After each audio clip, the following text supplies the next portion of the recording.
As I settled down to write our daily reading on Super Bowl Sunday a couple of months ago, all I really wanted to do was plagiarize Paul Harvey.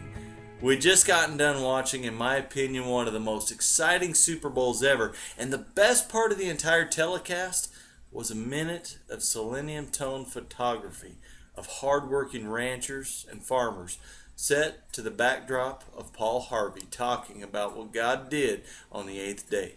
He made farmers.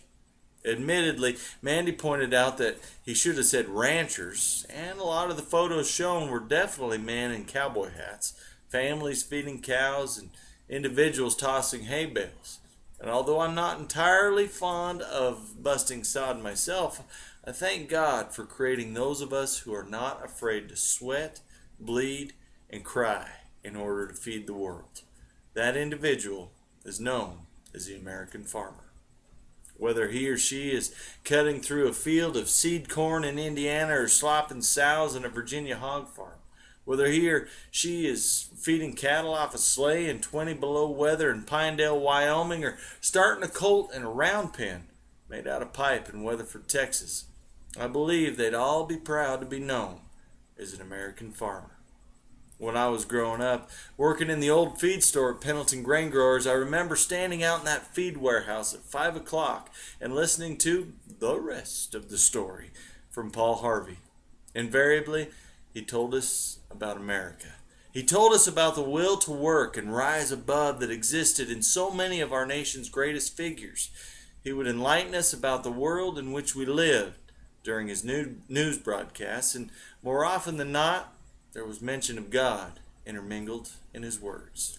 Paul Harvey was a man of many words who sang the praises of those with few. As a man who had his own ranch in Arizona, he earned the respect of those whom he respected most. He earned the respect of the American farmer. And on that Super Bowl Sunday, on that glitter-infested, pyrotechnic-riddled, ego-carrying football broadcast, his simple words about God making the farmer echoed through households all over America.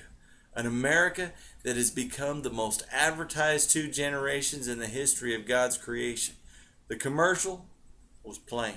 It was simple. It was quiet. There was not a stitch of music playing in the background. There was no hyperbolic finger pointing, no juvenile humor, no innuendo. The advertisement was the antithesis of the airtime it had purchased. And maybe that's what made it so special. For some reason, America sat up and took notice. According to Fox Sports News, the commercial came in second place behind the Budweiser Clydesdales for the best Super Bowl commercial. How does that happen? The top 2 commercials were about love and a relationship between man and creation. And Madison Avenue somehow found it necessary to flood the rest of the breaks with sensual, idiotic, hedonistic garbage. Their move backfired. A simple commercial with no excitement, just real life, became the second most listened to advertisement of them all. Why? Because it was real. It was humble. It glorified a life of hard work, devotion, and commitment to an ideal. An ideal that the calling of God's eighth day creation, the farmer, carries every bit the weight and more of a man packing an inflated pigskin across a painted line on a field. The real heroes of this day had no helmets. They wore felt hats and work gloves, and they were listening to a calling that fewer than 2% of America is willing to hear. The real hero is the most humble one. I've noticed that a lot this year. I've been to a couple funerals earlier on in this year. One for Wes Ayers, a humble custodian who packed a good-sized church with lives that he had touched deeply just so they could pay their respect. Another for my grandpa, Bob Campbell, a good, honest cowboy who worked hard, taught much, and loved deeply, and left a mark that few of us could ever hope to fill. James 4 says to humble ourselves in the sight of the Lord, and he shall lift us up.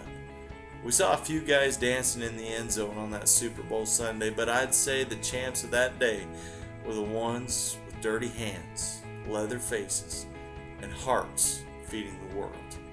Thanks, Paul Harvey, and thanks Ram Trucks for bringing him back. This has been Marty Campbell. Check us out at brokenhornranch.com.